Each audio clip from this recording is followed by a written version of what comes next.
Assalomu alaykum. Agrouz ijodiy jamoasi bugun yana Toshkent viloyatining Qibray tumaniga yo'l oldi.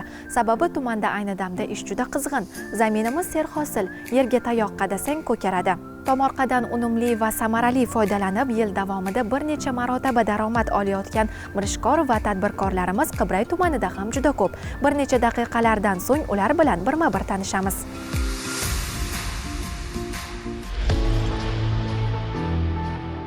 Bedana bilan shug'ullanishda tovuqdiki yo qo'yondikiga qaraganda oson tarafi kasallikka chidamlilik.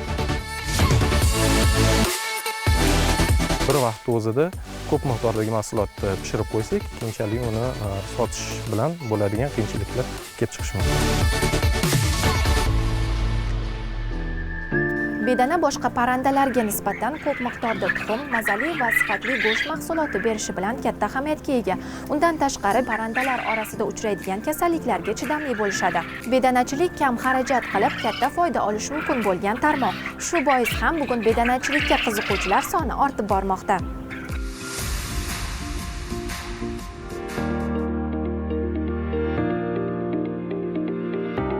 Bedanachilik bilan 6 yildan buyon shug'ullanamiz. Xo'jayinimlar bilan birgalikda biz boshlaganmiz. Birinchi boshlaganimizda biz yapon manjur zotidan boshlaganmiz 1000 ta bilan. Unda shu 12 million, 15 million shu 6 yil oldingi boshlangan. Keyinchalik 2 yil davomida tuxum yo'nalishida 2 yil ishladik. 2 yildan keyin bizga go'shtga bo'lgan talablar bo'ldi. Bozor mijozlar go'sht talabi bo'lgandan keyin hozir 4 yil davomida shu oq bedanalar bilan shug'ullanamiz. Oq katta bedana bu moskovskiy zot. 1 oy davomida 1 tonnaga yaqin go'sht chiqaramiz. Shogirdlar ham bunga yordam beradi. O'zimiz 600 kilo, 500 kilo bo'lsa yarmini shogirdlar chiqarib beradi. Ular viloyatdan keltiramiz. O'zimizni mahalliy bozorlarga tarqatamiz. Oshxona, restoran, kafelarga tarqatamiz. Hozirgi kunda o'rtacha daromadimiz 20 million oralig'ida. Endilikda endi qo'shnimda noroziligi uchun hovlidan olib chiqib katta fermaga endi harakat qilyapmiz hokimiyat bilan birgalikda. Uchun taraddudadamiz. Keyinchalik yoniga biz bedana tuxum, go'sht, tovuq tuxumi, tovuq go'shti va baliq mahsulotlarini qo'shmoqchimiz. Shunaqa ferma qilib jamlanmasini tuzmoqchimiz. Bedana bilan shug'ullanishda tovuqdiki yo qo'yondikiga qaraganda oson tarafi kasallikka chidamlilik. Uncha-muncha kasal bo'lmaydi bular. Boshqa yovvoyi parrandalar yoki bir aloqa kontak bo'lmasa bo'ldi. Hech qanday kasallik bo'lmaydi. Boshqa biza inkubator hamma narsa bizda o'zimizdan chiqadi-yu, bizga boshqa chekkadan bedana olib kelib qo'shilmaganligi uchun bizda 6 yil davomida hech qanday biza hozirgacha kasallik ko'rmadik. Lekin eshitganmiz, shu bedana sotib oldim, kasallik keldi, qirilib ketdi, bedanalarim qo'shilib degan nimalarni eshitganmiz. Lekin bizda unaqa holat bo'lmaydi. Bedana o'zidan 43 gradus issiqlik chiqaradi. O'shaning uchun agar shu xonaga mos bedana kiritilsa, u xonaga, masalan, bizniki 24 kvadrat, 2000 tadan ziyod bedana bo'lsa, kislorod bo'lmaydi. Agar 1000 ta, 500 ta bedana bo'lsa, sovuqlik qiladi. Agar o'zini tepadi. 2000 ta bedana ularga mos, shu xonaga 24 kvadrat. O'shanga xonaga mos bedana kiritilsa, issiqlik, qo'shimcha issiqlik ham shart emas.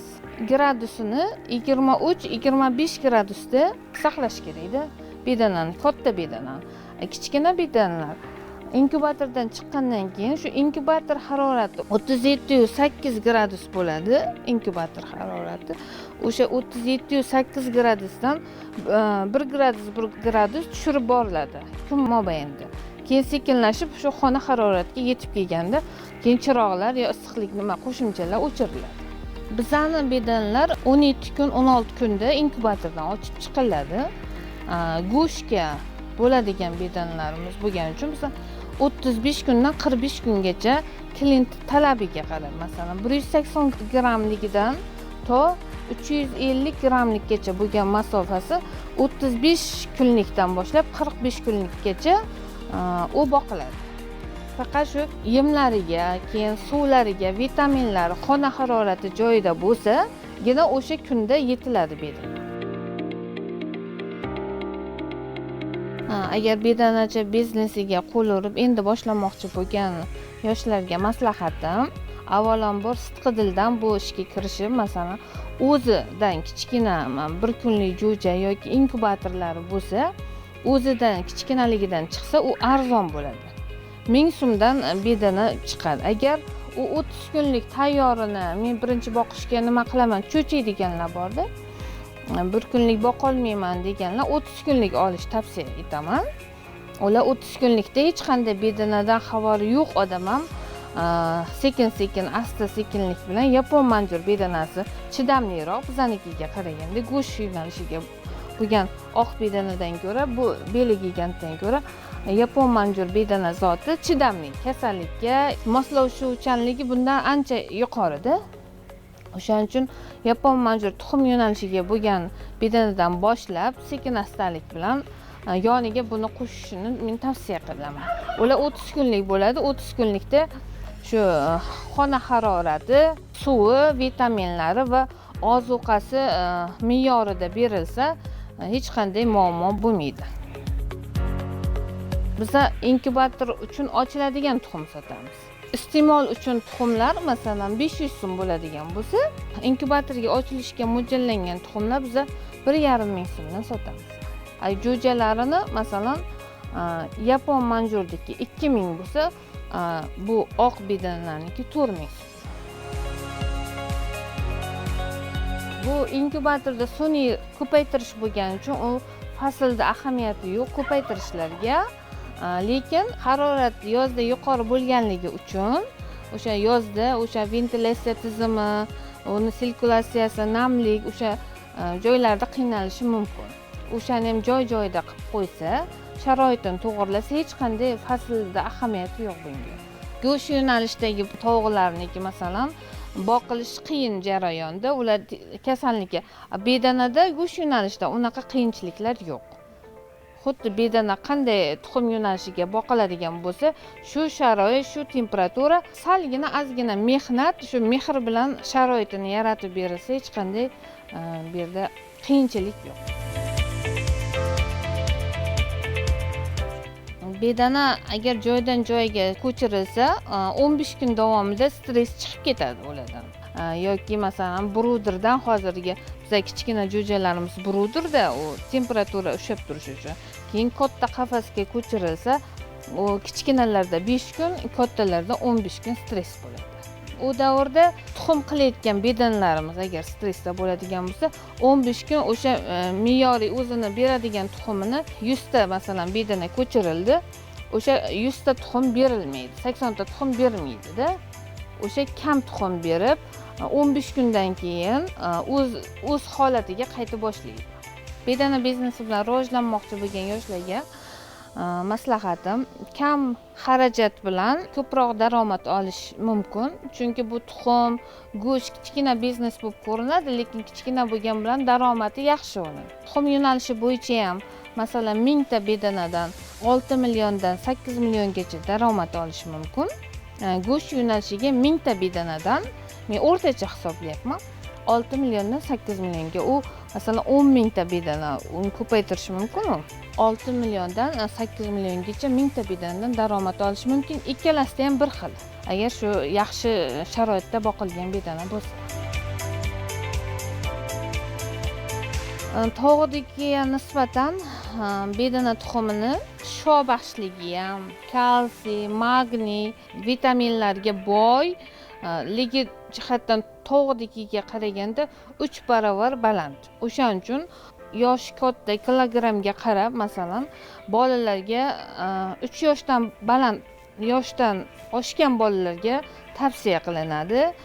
Keyin yoshi katta insonlarga ham masalan 3 tadan 5 tagacha mumkin.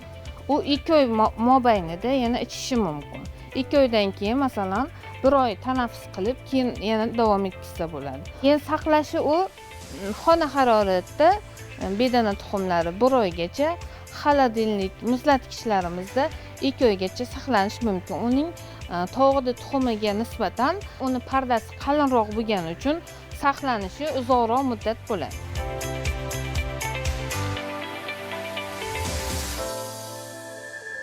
Navbatdagi manzilimiz Qibray tumanida joylashgan mana shu issiqxona kompleksi bo'ldi. E'tiborimni tortgan narsa tadbirkor issiqxonaning har bir qismidan, har bir yeridan unumli foydalangan. Bu yerda ham pomidor, bodring, bulg'or qalampiri, hatto qulupnay ham yetishtirilmoqda.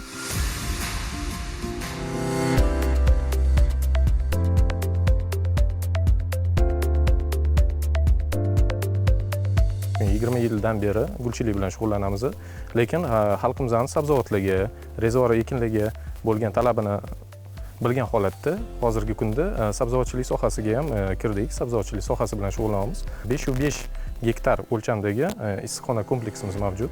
Ushbu kompleksimizda biz turli xil o'simliklar, ya'ni bularning ichiga cheri pomidorlari, pushti mevali pomidor, ya'ni Pink Paradise navli pomidor navlari va buningdek yerlarimizdan unumli foydalanish maqsadida qulupnay va bulg'or qalampiri o'simliklarini ekib kelmoqdamiz. Azaldan ushbu issiqxonada bizda cheri pomidorlari yetishtirilardi, dehqonlarimiz yetishtirardi, lekin biz ushbu teplitsani olganimizdan keyin ozgina modernizatsiya kiritdik. Sug'orish tizimlarini yaxshiladik, ya'ni isitish, avtomatizatsiya tizimlarini yaxshilagan holatda hozirgi kunda intensiv tarzda cheri pomidorlari va bundan tashqari bodring o'simliklarini yetishtirib kelmoqdamiz. Bundan tashqari yerlardan unumli foydalangan holatda qulupnay va bulg'or qalampiri yetishtiryapmiz. Bundan asosiy maqsadimiz ya'ni bozorlarga hamda eksport talabini qondirish maqsadida ushbu sabzavot ekinlarimizni yetishtiryapmiz. Bunda kelib chiqadigan bir qancha qiyinchiliklar mavjud. Ya'ni har bir o'simlikni parvarishlashda o'zini agrotexnikasiga amal qilish juda zarur narsa. Hozirgi kunda bilamiz, kasalliklar kundan kunga o'zgarib boryapti, ular mutatsiyaga uchraydi. Shunga yarasha turli xil agrotexnik uslublar ham shunga qarab o'zgarishi zarur talab etilyapti. Ya'ni bunda yetishtirayotganimizda suvlarimizning fizik ko'rsatkichlari, kimyoviy ko'rsatkichlari, ya'ni pH, EC degan ko'rsatkichlarimiz bor. Shularga katta e'tibor qaratishimiz kerak. Hamda ozuqasiga to'g'ri keladigan makroelementlar, mikroelementlar va barchasini o'simlik talab qilgan narsasini qondirib berishimiz zarur. Misol uchun pomidor yetishtiramiz ham, pomidorga zarur bo'lgan barcha ozuqa elementlarini yetkazib berishimiz mumkin. Ya'ni zarur bo'ladi. Buning sababi yetarli ozuqa elementlari berilmasa o'simlikka, ushbu o'simligimiz bo'yi past bo'lib qoladi. Hosil kam soladi. Hosildorlik kam bo'lgan sababli tadbirkor ham zarar ko'radi. Ya'ni biz qancha kam hosil olsak, shuncha ko'p zarar ko'ramiz. Shu sababli bodringlarimizda ham xuddi shunaqa. Ya'ni kerakli ozuqasini bermasak, kerakli mazasi bo'lmaydi. Hosildorligi pasayadi. Uning transportabillik xususiyatlari pasayib boradi. Buning ketidan faqatgina zarar va zarar kelib chiqadi. Shu sababli kerakli mutaxassislarni jalb qilgan holda ushbu ekin turlarimizni yetishtirishimiz zarur deb o'ylayman. Bu o'simliklarimizga turli xil kasalliklar va zararkunandalar tushadi. Bundan eng avj oladigani, ya'ni pomidor ekinlari orasida zararkunandalardan tuta absoluti, miniruющая моль deyiladi, o'sha minlovchi pashsha deyiladi. Barglarni ichki qatlamini, ya'ni epidermisdan tashqari bo'lgan bargning ichki qatlamini yeb tugatadi bu zararkunandalarimiz. Bu esa o'z o'rnida, ya'ni barglarimiz zararlansa, yetarli darajada fotosintez qila olmaydi o'simliklarimiz. Yetarli darajada fotosintez qila olmasa, yetarli darajada shakar ishlab chiqara olmaydi. Shakar ishlab chiqarmasa, mevalarimizning sifati buziladi. Shu sababli bu zararkunandalar bilan kurashish juda qaltis olib boriladi. Bu qanaqa tarzda olib boriladi? Hozirgi kunda ko'p kompaniyalar o'zining insektisid dorilarini tavsiya qilishadi, lekin bularni ozgina sinagan holatda eng o'sha ish beradiganini, ya'ni ushbu zararkunandalarga qarshi to'laqonli kurash olib bora oladigan dorilarni ishlatishimiz zarur. Yana bir tarafi bor, bitta dorini qayta ishlata olmaymiz. Ya'ni bitta dorini qayta ishlatsak, ushbu zararkunandada ushbu doriga bo'lgan immunitet shakllanish boshlaydi.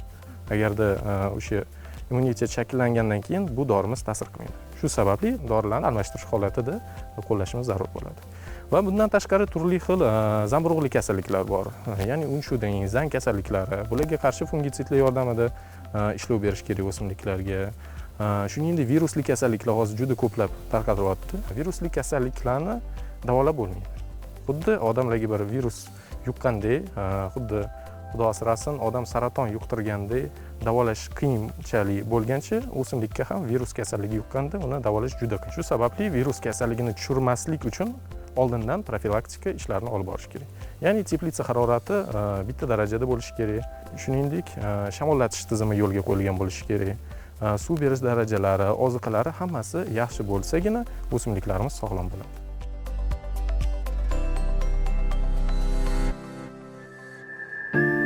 Hozir qish fasli, lekin bir tomonimga qarasam mana bunday qulupnaylar pishgan, bir tomonimda esa mana bunday cheri pomidorlari. Bu esa tuprog'imiz unumdorligi, dehqon va tadbirkorlarimiz qilayotgan mehnat samarasi albatta.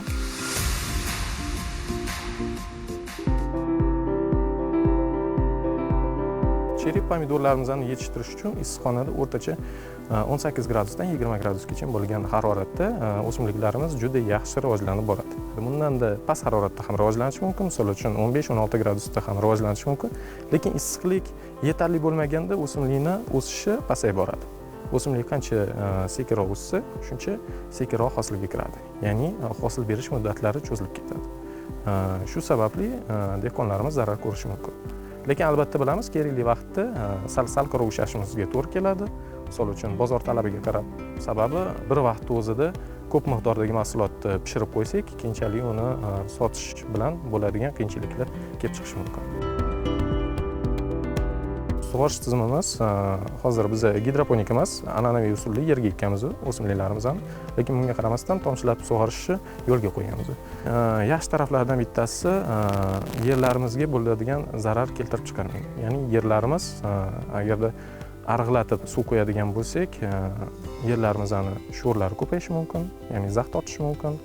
Bundan tashqari nishaplar darajasini, ya'ni teplitsaning joylashish graduslari o'ziga yarasha bo'lishi kerak arg'lab sug'orish uchun. Tomchilatib sug'orish yordamida har bir o'simlik o'ziga kerakli bo'lgan suvni iste'mol qiladi. Ya'ni, misol uchun bitta o'simlikka bir sug'organda 2 litrmi, 4 litrmi suv talab etadigan bo'lsa, o'sha kerakli suvni biz taqsimlab bera olamiz. Va bitta o'simlik ichadigan suvdan kelib chiqqan holatda har bir o'simlik uchun oziqasini ham taqsimlab beramiz. Ya'ni sug'orish tizimi orqali, tomchilatib sug'orish tizimi orqali biz hamda suvni, hamda oziqani ham o'simliklarga yetkazib bera olamiz bir xil darajada. Issiqxonamizga jami 40 dan ortiq mutaxassis xodimlar jalb etilgan. Hech qaysi bir ishchini oddiy ishchi deb aytolmayman. Sababi o'simlik o'ziga yarasha parvarish talab qilganligi sababli unga mehr berish kerak. Mehr berish uchun, ya'ni xodimlarimizda shunga yarasha bilimi va saviyasi bo'lishi zarur. Ushbu 40 dan ortiq xodimlarimiz barchasi ushbu o'simliklarni parvarishlashdi. Ya'ni bajariladigan ishlari, yerlarni yumshatish, sug'orish tizimlarini nazorat qilish, mevalarini terish, bundan tashqari pomidor palaklarini ipga olish. Ya'ni ko'rib turibmiz, mana har bittasi ipga olingan, sababi vertikal holatda turishi kerak butalarimiz. Ushbu o'simliklarimizni ipga olish va bundan tashqari qo'shimcha bachki degan qismlari, ya'ni qo'shimcha kurtaklardan yana shoxlab chiqadi o'simligimiz. Ushbu narsani yo'lga qo'ymasligimiz zarur. Shuning uchun bachkilar teriladi, ortiqcha barglari olib tashlanadi. Bu barchasi pomidor agrotexnikasiga qaysi ishlar taalluqli bo'lsa, ishchilar, xodimlarimiz shu ishlarni a'lo darajada bajarishadi. Ko'rishingiz mumkin, mana shu teplitsamizda maxsus bambusa shmellarni qo'yganmiz, ya'ni qovg'ari deyiladi. Bu arilar o'simliklarni changlatishda, ya'ni gullarni changlatishda juda zarur bir vazifani o'taydi. Sababi cheri o'simligimiz o'zidan o'zi changlana olmaydi. O'zidan o'zidan changlanadigan bo'lsa, samoopilение deyiladi ayrim xalq tilida. O'sha o'zidan changlanish amalga oshirilsa, mevalarimiz sifatsiz bo'ladi va barcha mevalar tugmay qolishi mumkin. Shu sababli qo'shimcha changlatish yo'lini yo'lga qo'yganmiz. Bu ko'pchilik dehqonlarimiz ishlatadi, ya'ni maxsus bambusa shmellaridan foydalaniladi. Bu shmellar maxsus aynan issiqxonalar uchun mo'ljallangan bo'ladi. Ushbu issiqxonalarni gulini changlatish uchun juda katta o'rin tutadi. Issiqxonamizda 1 yil davomida 2 marta hosil olinadi. Ya'ni bitta pomidorimizdan 6 oy hosil olsak, bodringimizdan 6 oy hosil olamiz. Tindirmasdan almashlab ekish, ya'ni yer tayyorlashlarga bir yilda bir oy, uzog'i 1,5 oy vaqtni ishlatamiz. Sababi yerni tayyorlamasak ham bo'lmaydi. Uni chuqur chopish ishlari bajarilishi kerak, yer haydash, chizellash degan ishlari bajariladi. Shu ishlarni bajarmagan holatda biz mahsulot yetishtirib olmaymiz. Yerga ishlov berishdan tashqari vaqtda barchasida ekin yetishtirish bilan shug'ullanamiz. Bir yiliga biz gektardan oladigan hosilimiz 40 tonnadan 60 tonnagacha boradi. Pomidorlarimizdan ham, bodringlarimizdan ham 40 tonnadan 60 tonnagacha. Buning deyarli teng 50% eksportga, ya'ni chet el bozorlariga savdo qilinadi. Qolgani o'zimizning mahalliy bozorda savdo qilamiz. Asosan bizning sabzavot ekinlarimizga Rossiya Federatsiyasining shimoliy qismlari juda katta talab qiladi. Bundan tashqari Rossiya Federatsiyasining poytaxti Moskva shahriga katta talab bo'ladi mahsulotlarimizga. Va bundan tashqari Qozog'iston davlatining katta shaharlari, ya'ni Olmaota shahri, Astana shaharlariga eksport qilinadi mahsulotlarimiz. Xulosa qilib aytganda, umuman issiqxona ishi bilan shug'ullanganda, ya'ni o'simlikni yetishtirib toki uni hosil olguncha insonda avvalambor sabr bo'lishi kerak, chidamlilik bo'lishi kerak, tavakkalchilik bo'lishi kerak. Bu asosiy bir qismlardan biri. Yaxshi niyat qilgan holatda ishni boshlash zarur va ushbu ishning mehnati orqasidan ko'radigan natijasi bor. Odam qanchalik ko'p mehnatini singdirsa, mehrini qanchalik ko'p bersa o'simliklarga, shunga yarasha hosilni oladi.